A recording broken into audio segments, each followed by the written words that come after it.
जंगल में बढ़ती हुई ठंड के साथ साथ कौवा और कौवी में लड़ाई भी बढ़ गई थी। कालू जी, आज मैं तुम्हारे घोंसले में सोऊंगी। मेरे घोंसले में मुझे सारी रात ठंड लगती रहती है। ना ना, अपने घोंसले में ही रहो। मैंने बहुत मुश्किल से अपने घोंसले में सूखी घास लगाई है। ऐसे सारे काम पापा पक्षी ही करते हैं। सबके घोंसले गर्म हैं और एक मैं ही हूँ कि ठंड में मर रही हूँ। मैं तो जा रही हूँ चिड़िया के घर। आज मैं वहीं सो जाऊंगी। जाओ जाओ, चिड़िया तुम्हें अपने घर में रखेगी तो फिर ही सोगी ना। मगर फिर भी गौरी कौवी ठंडी रात में अपने घर से निकलती है। वह रानू चिड़िया के दरवाजे पर दस्तक देती है। रानू बहन, आज की रात तुम मुझे अपने घर में सो लेने दो। मेरी कालू से लड़ाई हो गई है। गौरी बहन, मेरे पास 2 ही घोंसले हैं। एक में मेरे बच्चे सोए हुए हैं और दूसरी में मैं सोती हूँ। रानू बहन, अब अगर मैं वापस गई तो कालू मेरा बहुत मजाक उड़ाएगा। प्लीज आज की रात बस सोने दो मुझे। फिर चिड़िया अपने बच्चों को अपने साथ लिटा लेती है और वो घोंसला गौरी कौवी को दे देती है। ये घोंसला तो बहुत गर्म है। मजा ही आ गया तुम्हारे घोंसले में लेटने का। इस घोंसले में मैंने गर्म बिस्तर बिछाया हुआ है। मेरी माँ ने दिए थे मुझे गर्म बिस्तर। फिर गौरी कौवी सो जाती है। उस रात गौरी कौवी बड़े आराम से सोती है। दोनों पति पत्नी पूरा दिन आवारा घूमने में गुजार देते हैं और जब रात होती है तो गौरी कौवी फिर से चिड़िया के घर आ जाती है। चिड़िया चिड़िया, आज फिर मेरी कालू जी से लड़ाई हो गई है। चिड़िया घर के अंदर से ही आवाज देती है, मगर आज मैं तुम्हें अपने घर में नहीं आने दूंगी। मेरे बच्चे बड़े हो गए हैं। मुझे बच्चों के साथ नींद नहीं आती। तुम जाओ यहाँ से। छोटी चिड़िया बड़ी बड़ी बातें करने लगी है। तुझे तो मैं बताऊंगी। मुझे भी गौरी कहते हैं। गुस्से में गौरी वहाँ से चली जाती है। मैं ना कहता था, आज के बाद चिड़िया कभी भी तुम्हें नहीं रखेगी। दूसरे दिन गौरी कौवी चिड़िया के घर के पास छुपकर बैठ जाती है। जब चिड़िया अपने बच्चों के साथ नदी पर पानी पीने जाती है तो गौरी कौवी खिड़की के रास्ते चिड़िया के घर में घुस जाती है और चिड़िया के दोनों घोंसले में पानी गिरा देती है। अगर मुझे इन घोंसले में नहीं सोने दोगी तो चिड़िया की बच्ची तुम भी नहीं सोगी। फिर गौरी वहाँ से भाग जाती है। रात को जब चिड़िया और उसके बच्चे घोंसले में लेटते हैं तो घोंसले गीले थे। मम्मा मम्मा, हमारा घोंसला गीला है। ये बहुत ठंडा है। मेरा घोंसला भी गीला है। हमारे घोंसले में पानी किसने गिराया होगा? मम्मा, कल रात आपने गौरी आंटी को घर में आने से मना किया था ना। ये काम जरूर गौरी आंटी ने किया होगा।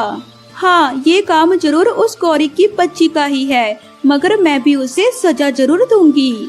दूसरे दिन चिड़िया झाड़ियों वाले जंगल जाती है और वहाँ से एक ऐसी झाड़ी के पत्ते तोड़ती है जिनको छू लेने से शरीर पर खुजली शुरू हो जाती है। गुड़िया और कुक्कू, अब देखना वो गौरी ठंड की रात में भागती फिरेगी। चिड़िया वो पत्ते एक घोंसले में बिछा देती है।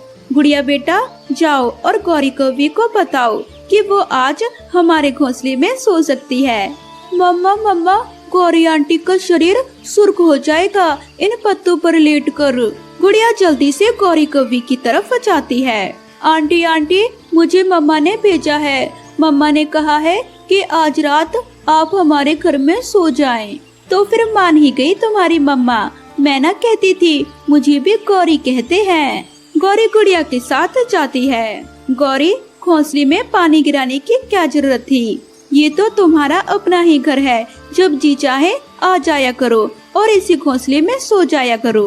चिड़िया, कल तुमने मेरी इंसल्ट की तो मुझे गुस्सा आ गया था। फिर गौरी चिड़िया के घोंसले में लेट जाती है। चिड़िया के बच्चे गौर गौर से गौरी कौवी की तरफ देख रहे थे।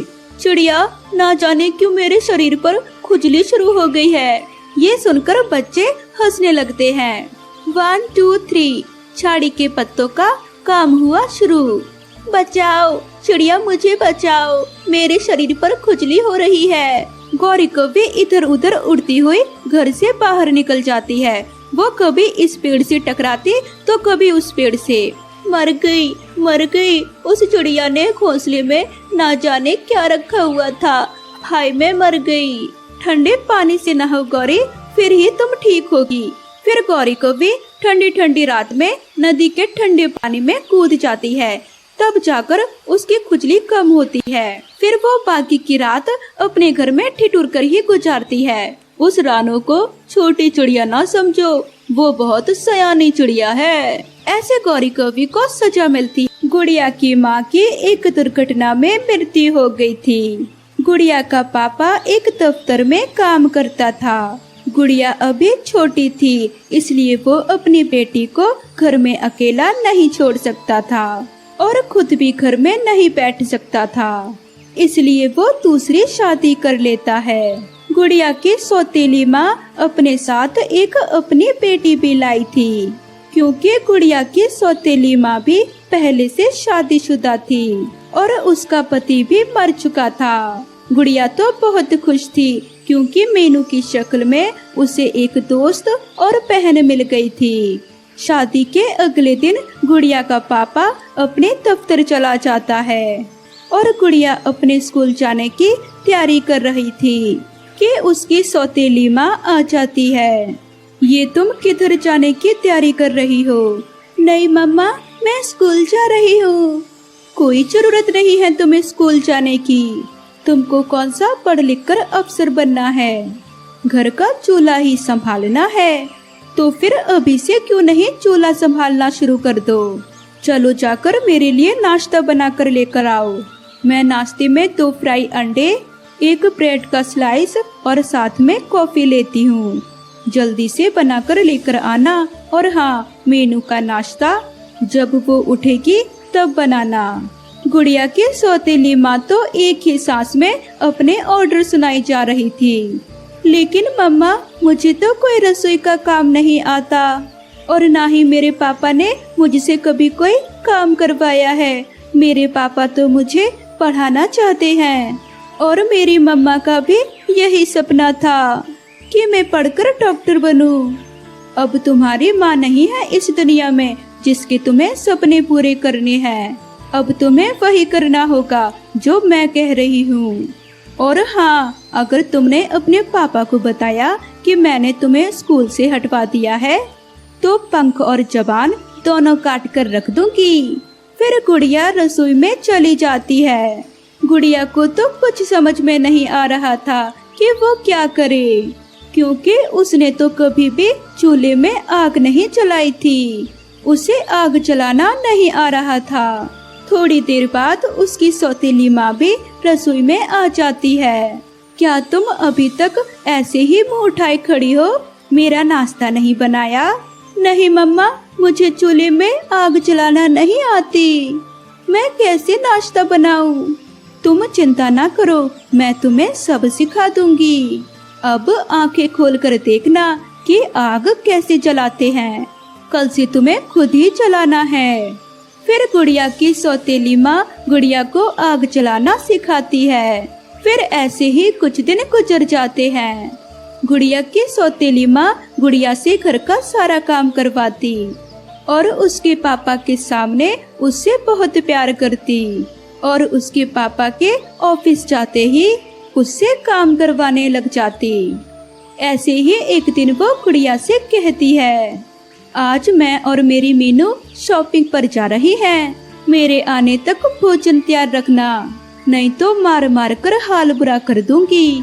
फिर गुड़िया की सौतेली मम्मा अपनी बेटी को लेकर चली जाती है। वो अभी गई थी कि गहरे बादल आ जाते हैं और साथ में तेज बारिश भी शुरू हो जाती है। लकड़ियाँ जो कि आग जलाने के लिए रखी हुई थी, बारिश में भीग जाती हैं। अब मैं आग कैसे जलाऊंगी? माँ तो आकर मुझे पीटेंगी अगर मैंने भोजन ना तैयार किया तो। फिर गुड़िया अपनी माँ को याद करके रोने लग जाती है। हे भगवान, अगर मेरी माँ मर गई तो इसमें मेरा तो कोई दोष नहीं। फिर मेरी सौतेली माँ मेरे साथ इतना बुरा क्यों करती है? मम्मा, अगर आप सुन रही हो तो देखो तुम्हारी बेटी कितनी तकलीफ में है। माँ, आ जाओ मेरे पास और मुझे अपने आंचल में छुपा लो। मुझसे अब और बर्दाश्त नहीं हो रहा है। रोते रोते गुड़िया की आंख लग जाती है। गुड़िया बेटा देखो, मुझे भगवान ने तुम्हारी मदद के लिए भेज दिया। मेरी बच्ची, मुझे माफ करना, मैं तुम्हें छोड़कर चली गई और तेरी जिंदगी इतनी मुश्किल में पड़ गई, लेकिन अब मैं तुम्हें और दुखी नहीं होने दूंगी। बेटा, मैंने एक रसोई में एक चूल्हा रख दिया है। वो कोई आम चूल्हा नहीं, बल्कि उस चूल्हे में एक खास शक्ति है। तुम जो भी भोजन सोचोगी वो खुद ब खुद पककर तैयार हो जाएगा। और मेरी बेटी, अब मैं तुम्हारी रक्षा करूंगी। फिर गुड़िया की आंख खुल जाती है। ये कोई सपना था क्या? सच में मेरी मम्मा आई थी? मुझे लगता है कि मैं सपना ही देख रही थी। फिर गुड़िया जब किचन में जाती है तो वहाँ सच में एक चूल्हा पड़ा था। ये चूल्हा तो पहले मेरे किचन में नहीं था। कहीं वो मेरा सपना सच तो नहीं था? एक बार आजमा कर देखती हूँ। फिर गुड़िया छोले भटूरे के बारे में सोचती है तो वहाँ चूल्हे में खुद ही आग जलती है और छोले भटूरे बन जाते हैं। फिर गुड़िया की सौतीली माँ भी आ जाती है। भोजन तैयार कर लिया है कि आराम ही करती रही हो? जी माँ, मैंने छोले भटूरे बनाए हैं आज। छोले भटूरे कैसे बना लिए तूने आज? घर में तो सामान ही नहीं था। और आग तूने कैसे जलाई? लकड़ियाँ तो सारी बारिश के पानी से भीग चुकी हैं। मुझे ये कोई और ही चक्कर लग रहा है। ऐसा कहकर गुड़िया की सौतेली माँ गुड़िया को मारना शुरू कर देती है। बता क्या चक्कर है? कल मुही कहीं की कोई जादू तो नहीं सीख लिया? फिर गुड़िया की मम्मा की आत्मा वहाँ आती है और वो गुड़िया की सौतेली माँ को उल्टा लटका देती है। गुड़िया का पापा भी ऑफिस से आ जाता है। ये सब क्या हो रहा है? सोना, तुम उल्टी क्यों लटक गई हो? और गुड़िया, तुम क्यों रो रही हो? फिर गुड़िया की मम्मा की आत्मा भी सबके सामने आती है और सोना की सारी हकीकत गुड़िया के पापा को बताती है। गुड़िया बेटा, अपनी माँ की आत्मा से कहो कि मुझे माफ कर दे। मैं आइंदा तुम्हें कुछ नहीं कहूँगी। माँ, आप प्लीज इन्हें माफ कर दे। मैंने भी इन्हें माफ कर दिया है। फिर गुड़िया की मम्मा सोना को माफ कर देती है। फिर उस दिन के बाद सोना गुड़िया के साथ बहुत प्यार से रहना शुरू कर देती है। मौसम कैसा भी हो, मगर मामा चिड़िया को अपने बच्चों के लिए दाना लेने तो जाना ही था। गुड़िया बेटी, भाई का ध्यान रखना और खिड़की भी बंद कर लो। बारिश का पानी खिड़की से घर के अंदर आ रहा है। नहीं मम्मा, खिड़की खुली रहने दे। मैं खिड़की में बैठकर आपको जाते हुए देखूंगा। अच्छा ठीक है, अब मैं जाऊं मेरे बच्चों? मम्मा, कुक्कू भाई को समझा दे। आपके जाने के बाद ये मुझे बहुत तंग करता है। कुक्कू बेटा, बहन को तंग नहीं करना और कोई उल्टी सीधी शरारत नहीं करना। ठीक है मम्मा, मेरे लिए फल लेकर आना। कुक्कू भाई, देख नहीं रहे हो बाहर बारिश हो रही है और तुम फल मंगा रहे हो? मामा चिड़िया दाना लेने अपने घर से निकल जाती है और कुक्कू जल्दी से उड़कर खिड़की में बैठ जाता है और अपनी मम्मा को दूर तक जाते हुए देखता रहता है। मम्मा उस दिशा में गई है। मम्मा मेरे लिए फल लेने गई होंगी। मामा चिड़िया उड़ती उड़ती दूर निकल जाती है। काले काले पके हुए जामुन के फल जामुन के पेड़ पर लगे हुए देखकर मामा चिड़िया वहाँ रुक जाती है। मेरे कुक्कू के लिए फल तो मिल गए। ये जामुन मीठे और रसीले होंगे, मेरे बेटे को बहुत पसंद आएंगे। गौरी को भी अपने घर की खिड़की से चिड़िया को जामुन के पेड़ पर बैठा हुआ देखकर अपने पति कालू से कहती है, कालू जी, कोई है? हमारे जामुन के पेड़ पर कोई है? जल्दी जाओ गौरी और भगाओ उसे। जो भी है। गौरी कौवे अपने घर से निकलती है। तुम चिड़िया, तुम यहाँ क्या कर रही हो? मैं अपने बच्चों के लिए फल लेने आई हूँ। मेरे बच्चे भूखे हैं, तो कहीं और जाकर अपने बच्चों के लिए फल ढूंढो। ये जामुन का पेड़ मेरा है, जाओ यहाँ से। मैंने तो अभी तक 2 जामुन ही तोड़े हैं। ये 2 जामुन भी यहाँ रखो और भागो यहाँ से। इस पेड़ पर इतने सारे जामुन हैं, अगर 2-4 जामुन मैं ले जाऊंगी तो क्या फर्क पड़ेगा? फर्क तो पड़ेगा। मैंने जो कहा है वो करो, ज्यादा चूचू करके ना सुनाओ। चिड़िया तोड़े हुए 2 जामुन रखती है और वहाँ से चली जाती है। बारिश में उड़ना आसान काम नहीं था, मगर एक माँ को अपने बच्चों की भूख मिटाने के लिए ये मुश्किल काम करना ही था। मामा चिड़िया एक केले के पेड़ के पास जाती है। उस पेड़ पर केले के फल लगे हुए थे। मामा चिड़िया केले के 2 फल तोड़ लेती है। हवा बहुत तेज हो जाती है। मामा चिड़िया जानती थी कि ऐसी हवा में वो उड़ नहीं सकती, इसलिए मामा चिड़िया केले पास में रखकर केले के पेड़ में छोटा सा सुराख कर लेती है और उस सुराख में छुपकर बैठ जाती है। कुकू भाई, मम्मा आई नहीं अभी तक? नहीं, मुझे तो दूर तक मम्मा दिखाई नहीं दे रही। मुझे भूख लगी है। अभी थोड़ी देर में मम्मा आ जाएगी और हमारे लिए दाना भी ले आएगी। गुड़िया बहन, मैं बाहर जाकर मम्मा को देखूं उन बड़े पेड़ों के पीछे। ना भाई, याद है ना मम्मा ने जाते हुए कहा था कि बाहर नहीं जाना, बाहर तेज बारिश है और ऐसी बारिश में उड़ना बच्चों का खेल नहीं है। बैठी बैठी चिड़िया का ध्यान अपने बच्चों की तरफ जाता है।